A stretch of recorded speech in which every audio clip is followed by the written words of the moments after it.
Good morning to all students. Welcome to Parsho International School and welcome to physics class. Last class we discussed about the Kirchhoff first law. Today we discuss about the Kirchhoff second law.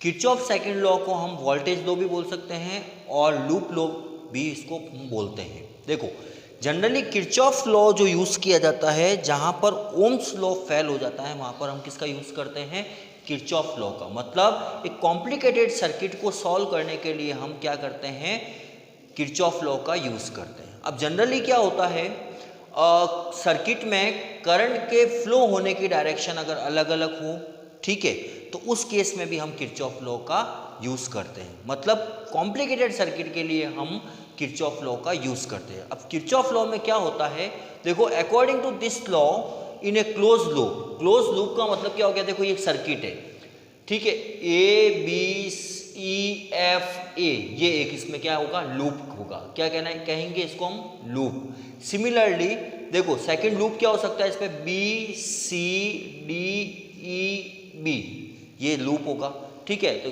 According to this law in a close loop definite direction the algebraic sum of the EMF. अब देखो इसमें EMF लगे हुए E1 और E2, इन सब का algebraic sum, ठीक है, इक्वल होता है algebraic sum of the potential. Potential क्या होता है, V is equal to I R, मतलब करंट और रेजिस्टेंस का मल्टीप्लाई, ठीक है। तो मतलब V जो समेशन ऑफ V जो है हमेशा वो इक्वल होगा, पोटेंशियल इक्वल होता है EMF के summation of the algebraic sum of the EMF E, ठीक है। तो हम इसको कैसे लिख सकते हैं, summation of V is equal to summation of E। अब देखो इसमें कई बार राजस्थान बोर्ड के क्वेश्चन पेपर में आता है कि आपको कोई भी एक सर्किट गिवन है और उस सर्किट के थ्रू आपको करंट की वैल्यू फाइंड करनी है, ठीक है।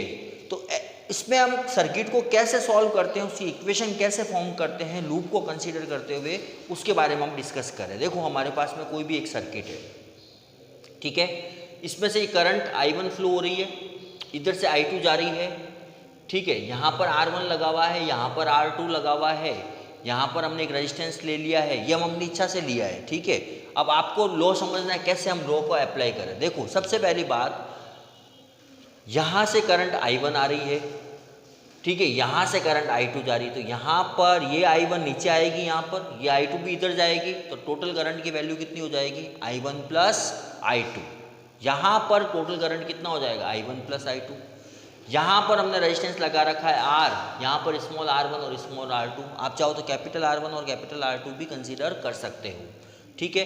तो हम देखो लूप को सॉल्व करते हुए इक्वेशन कैसे फॉर्म करते हैं। देखो firstly loop A B E F A, मैं फर्स्ट लूप का एक कंसीडरेशन कर रहा हूँ।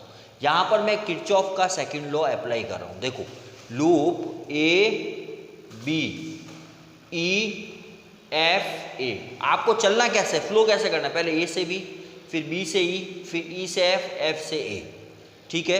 अब देखो यहाँ से जब मैं A से B चल रहा हूँ तो कोई भी रेजिस्टेंस नहीं लगा हुआ है, बात समझ में आ रही है। तो लॉ क्या कहता है कि जो पोटेंशियल होता है वो किसके इक्वल होता है, EMF के। तो यहाँ पर कोई भी अभी पोटेंशियल हुआ ही नहीं।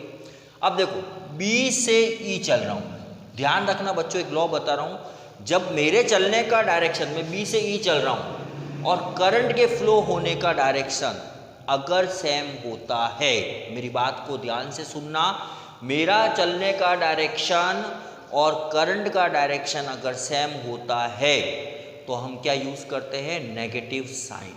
क्या यूज़ करते हैं, नेगेटिव साइन, इस बात को ध्यान में रखना।